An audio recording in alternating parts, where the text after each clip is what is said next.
Have you ever been in a place where you're surrounded by people, but you really don't know what their intention is? Or maybe you're just in a season where you feel like you're being tested. You know that God's given you some instruction, but you're a little confused by it and you're just feeling like you need more time to figure it out. Or maybe it's that you're in a harvest season. Maybe, the Lord has really accelerated what you've sown and you're just in a time of great harvest. And maybe you're starting to see fruits of that sowing into the harvest. But maybe also you're starting to feel a little envy and jealousy from the people that are around you because of the hard work and the things that you've accomplished. Now, maybe you think God is telling you to walk away from it and you don't really want to because you've worked really hard and you don't want to walk away, and you're sort of wrestling with that idea and that thought and sort of wrestling with the Lord. Well, Isaac went through all of these things in Genesis 26, and I want to take you through that. But I also not only want to tell you his story, but I want to give you some practical things that you can do if you're walking through any of these things. We all have difficulty in our lives, but when Isaac did these things, the Lord gave him rest from his enemies at the time. But it was because of Isaac's obedience.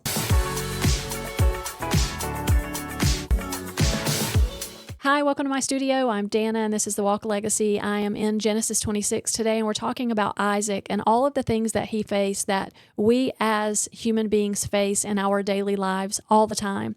And so I want to walk you through that story, but I also want to give you some practical tips and things that we can do to walk through this with humility and with grace. So stay tuned to the end. So I want to start with verse 1, and we'll just read it together, and I'm going to stop and start as I always do and just give you some of my input along the way. So verse 1 says, "Now there was a famine in the land besides the previous famine that had occurred in the days of Abraham. So Isaac went to Gerar to Abimelech, the king of the Philistines."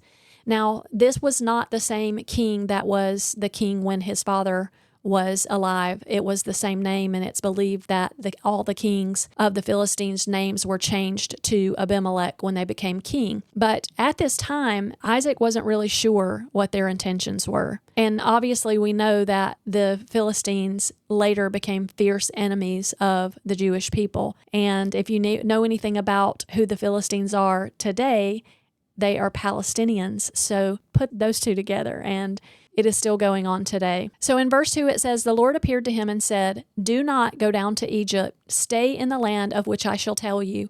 Sojourn in this land, and I will be with you, and I will bless you. For to you and to your descendants I will give these lands, and I will establish the oath which I swore to your father Abraham.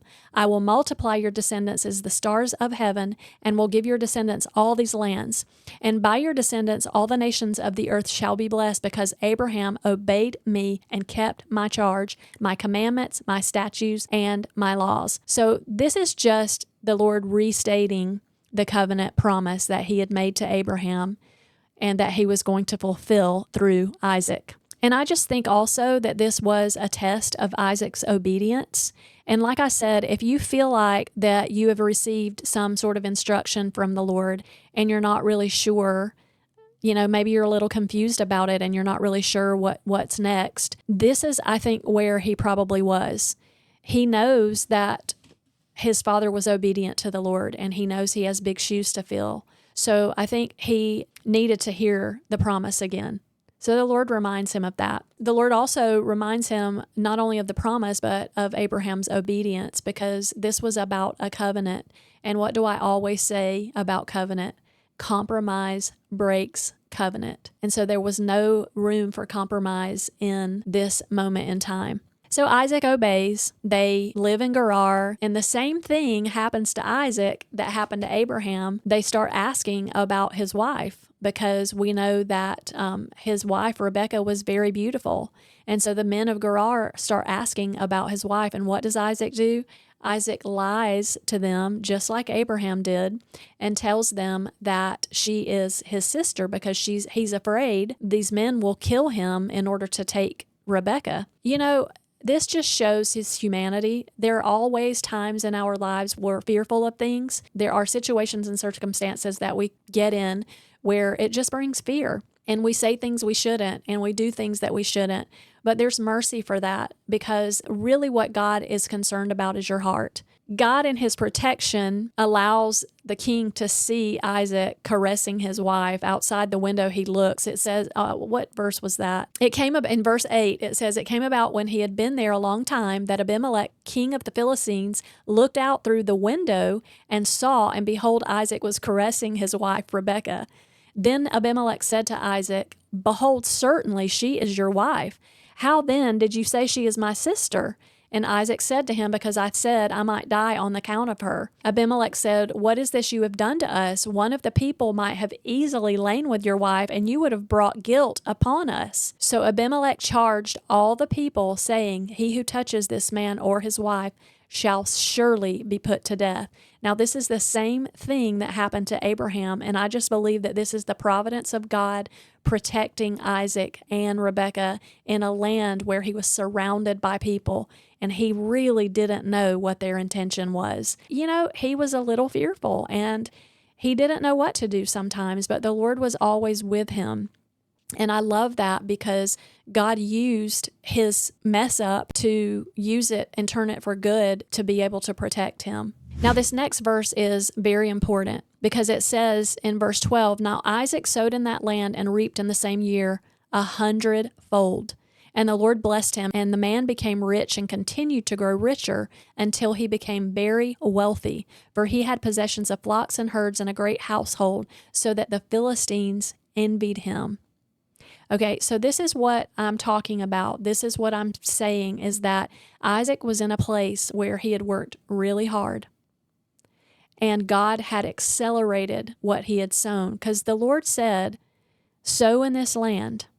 He obeyed God to go where the Lord told him to go, although he was afraid, although he was surrounded by people that he really wasn't sure about. He wasn't sure what their intentions are towards him, but the Lord said go, and he went, and God blessed that obedience. It just says to me that Isaac was content to stay and plant, and the word says he became very wealthy.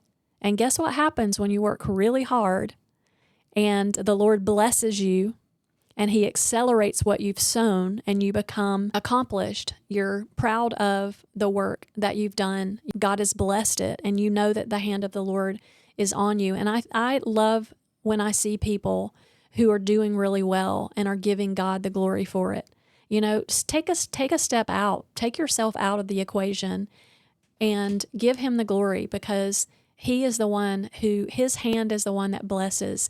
His hand has favor, and I want his hand on my shoulder giving me favor. And so I just believe that this is what was happening. It says that the Lord blessed him, and the Philistines envied him. And this may be happening to you. You may be in a place where you have accomplished a lot, and the Lord has blessed you in your work and your giftings, and you've become the center of jealousy, and it happens. Maybe you're in a situation right now where you just feel like that you're surrounded by people who are just envious of what you've accomplished, and they're jealous. You don't know who you can trust. Maybe you feel separated and alone, and although the Lord has blessed you, you still feel like you have to somehow prove yourself to people. You know, maybe you're feeling the weight of the approval of man. There's nothing that will satisfy jealousy. You know, he was blessed by God and envied by man. And I just think this is so typical even today. And I mean, it's still going on. The Jewish people are blessed by God, and you can say otherwise, but you won't convince me. But they're also envied by these same people even today. Maybe you're finding yourself in that same position. Let's read verse 15, because this is really important in the story too. And I think we need to be reminded of this and know where these wells came from, and that this is going to be the source of the quarrels between he and the Philistines. So in verse 15, it says, now all the wells which his father's servants had dug in the days of Abraham his father, the Philistines stopped up by filling them with earth. Really? Oh, goodness. I could go into that big time, but you get the point. Some people would just rather. Anyways. In verse 16, it says, then Abimelech said to Isaac, go away from us, for you are too powerful for us. Okay, that is so telling of really what's happening. what's really happening is they're fearful. And this is what jealousy does. It seeks to diminish and destroy with no reason and no rightful cause. Fear and insecurity, hurt can lead to acting on jealousy. But in this moment, I believe that these people are acting, the king in particular, is acting on fear, and the jealousy is coming from a fear.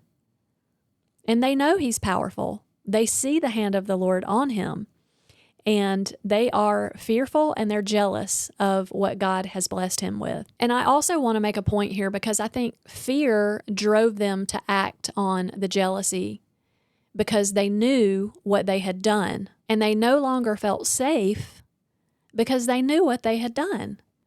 They had put dirt in the wells, in Isaac's father's wells, and now they were fearful because they knew what they had done. There is something that goes along with jealousy where people will do and say things that seek to diminish and destroy with no rightful cause, and then they get fearful because they know what they've done.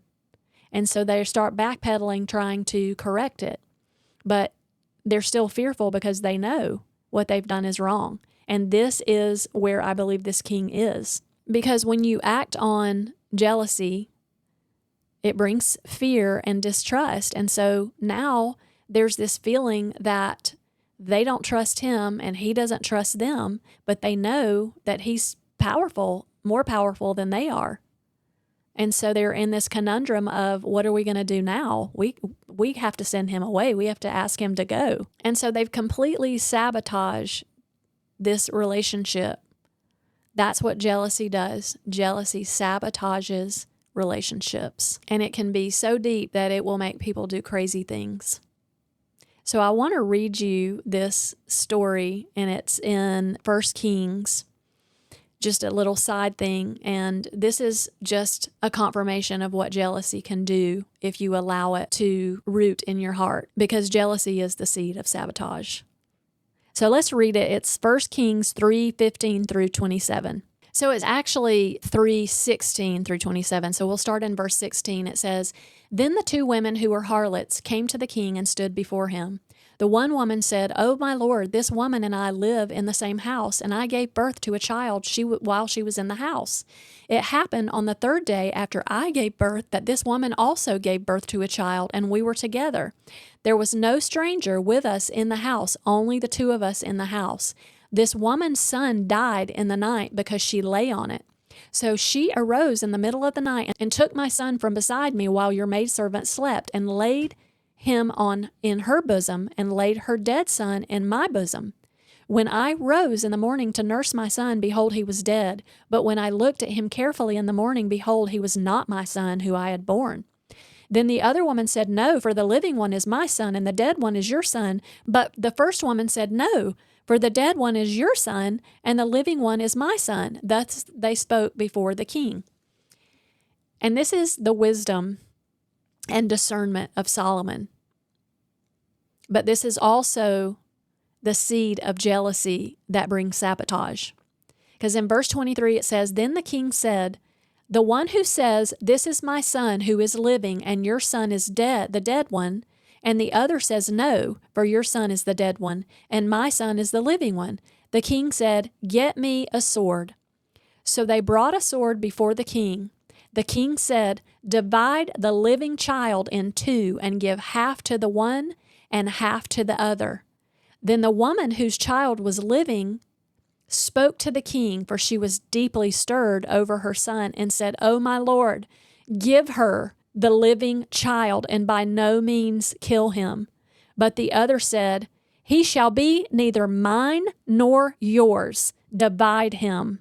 Then the king said, "Give the first woman the living child, and by no means kill him. She is the mother." Is that not crazy? This woman says, "Divide this child, neither you or I will have him." This is envy and jealousy, and the root is sabotage. Jealousy will make you do some crazy things. And so we just have to know how to handle that in others, and also how to check ourselves, because it can creep up on you so fast. And before you know it, you've had a thought and you've entertained that thought, and then you've said something, and then you've entertained what you've said, and it just grows. And so we really have to keep that in check, because just because you can say it doesn't mean you should. So we'll go on, and I'll read verse 18 through 21 in Genesis 26. It says, Then Isaac dug again the wells of water which had been dug in the days of his father Abraham, for the Philistines had stopped them up after the death of Abraham, and he gave them the same names which his father had given them. But when Isaac's servants dug in the valley and found there a well of flowing water, the herdsmen of Gerar quarreled with the herdsmen of Isaac, saying, The water is ours. So he named the well Issac, because they contended with him. Then they dug another well, and they quarreled over it too. So he named it Sitnah. I want to stop right there, because this is just the source of envy and quarrels, because they don't want to admit that Isaac's father is the one who dug these wells. And they're still trying to take possession of something that is not even theirs. They covered them up with dirt. They're kind of like the woman. We'll just cover them up and neither one of us will have the water. And so it's like what's that saying? Something to spite your, I don't know. Anyways, I can't remember what it is. But they're doing these things to their own detriment. And so they dig the wells again, the water starts flowing, and they're like, oh, okay, let's fight over this again, because the water's flowing and we're going to fight over who it belongs to, instead of just living in peace and being able to share in the water. What they realize is that because, in ancient times, the wealth of a person was measured by their herds and their flocks. And obviously, it took a lot of water to water the herds and flocks that Isaac had. And that may have been where the quarrels came from as well, because they were fearful that there wasn't enough water for them if Isaac stayed there. So let's just quarrel with them and chase them away so that we can have what his father worked so hard to build.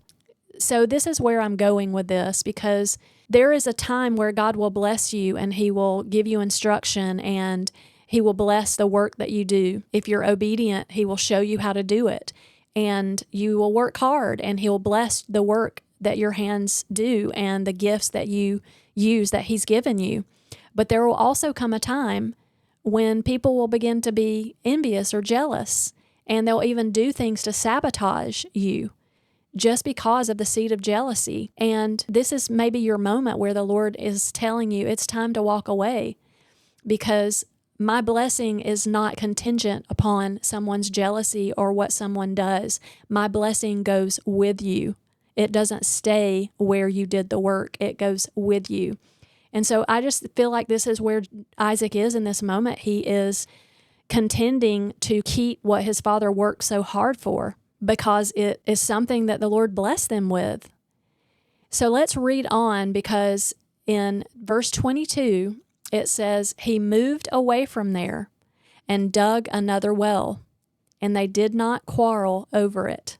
So he named it Rehoboth, for he said, At last the Lord has made room for us, and we will be fruitful in the land. My point is, if God is telling you to walk away, and you're arguing and you're contending with the Lord because you don't really want to, you keep reminding him of how hard you've worked to get where you are, he is telling you that the blessing goes with you, that he is blessing the works of your hands, and not just the work and not just the thing that you've accomplished, but his hand is on you. And if you're feeling that pull, I would just say be obedient, because then the next work that you do will be just as blessed, because this is what happened to Isaac. He was obedient to walk away, and the Lord allowed him to dig another well, and they did not quarrel over it. And I believe with all my heart it's because he was obedient to the instruction of the Lord. So what is God telling you to move away from? It may be keeping you from being fruitful in the place that you're in right now, because it's just the season is lifting, the grace is lifting on that season. I would just encourage you and say this to you: don't quarrel over what God has told you to walk away from. Wow. And I could stand to tell my own self that. We all can tell ourselves that at different places in our lives. So let's move on to verse 23. It says, Then he went up from there to Beersheba. The Lord appeared to him the same night and said, I am the God of your father Abraham. Do not fear, for I am with you. I will bless you and multiply your descendants for the sake of my servant Abraham. Again, God is restating the covenant and the promise, and he has confirmed this with Isaac. He's also, I think, telling Isaac, you are exactly where you should be. This is the promise I made to your father that would be fulfilled through you. And I see you, and I see the obedience in you, just like your father. And you are in the right place, and I am going to continue the blessing. I just think this was God's way of saying, I will prevail over the envy and the quarrels. I will bless you despite all of those things. And I just think sometimes we need to hear that, because when we're in the middle of a circumstance, it's really hard and it's confusing. Some things are harder to walk away from than others. We just need the courage and the faith to know that God blesses. When he gives us instruction and we obey, he blesses it. And this is what's happening with Isaac right now. Beersheba means the well of oath, and I kind of did a little digging on that. And this actually was the place where Abraham made an oath with the former king Abimelech, the Philistine king. And this oath was to make sure that the king recognized that Abraham was the one that dug this well. And I think that is so significant, because the covenants that our fathers make are binding. And this is why the quarrels ended also, because Abraham had already made a covenant that this king would recognize that this well belonged to he and his family. And I just wonder what would have happened if Isaac would have stayed in the other place where the wells were being quarreled over. The jealousy and envy was all around him, because they were not recognizing that they belonged to him, that his father had dug those wells. But when he was obedient and moved on and took the instruction of the Lord to go to Beersheba, lo and behold, this was the well where the covenant was made for the king and the Philistines to recognize that that well belonged to Abraham and his family. Wow. What has God told you to move on from? Think about what you may be keeping yourself from. And like I said, the covenants that our fathers make are binding, and that is twofold, because you can either choose to confirm those covenants and agree with those covenants and continue that, or you can replace them. And I don't know what your situation is. Satan will try to convince you that there's nothing you can do and that you're just captive to the covenants that have been made, that you're captive to the things that have always been and that they will just always be. And these are what become generational curses, because you have not done what needs to be done to break these curses. And over time, these things are just accepted. And it becomes, this is just how we've always been. We've got alcoholism in our family, and, I don't know. That's just who we are. Or whatever it is, we have mental issues in our family. And listen, we all have issues. I'm not saying I don't and my family doesn't. We all do. But when you make agreements with those things, that is the difference, because you cannot stand with those kind of agreements. Because what happens is you teach the next generation that this is just normal. And this is our identity, and this is just who we are. And these patterns get passed down through the bloodline. What I would encourage you to do is decide today whether these patterns are something that you agree with or something that you do not agree with. Decide whether or not these patterns align with the kingdom of God. And take the authority that you have been given through Christ and reverse the curse and replace those things with the blood of Jesus. Replace the old covenant with the new one. And listen, you may not have a heritage of a lot of Christian people in your family, and that's okay. And you may have people in your family that have professed to be Christians but live like the devil, and that's okay too, because it's never too late to start the legacy, to leave the legacy that you want to live the life that you are intended to live, and to be the person that God has intended you to be, the one that He has created you to be.